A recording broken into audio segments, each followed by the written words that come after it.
The Spark is a high-performance cathodoluminescence detection system.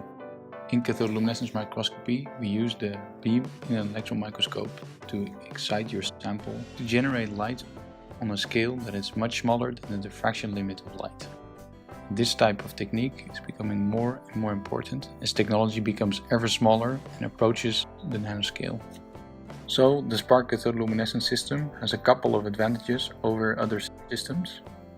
First of all, it's very modular, and so you can equip it with different grating turrets. You can choose between a lot of different detection types and detector types. Next to that, the software is completely open. It's open source and can be accessed from a personal computer. That means that you don't have to struggle with licenses. And last but not least, the system has a very good performance and a very good sensitivity. And this is because all of the optics is motorized and has really precise motion control, and this allows very precise alignment of the system.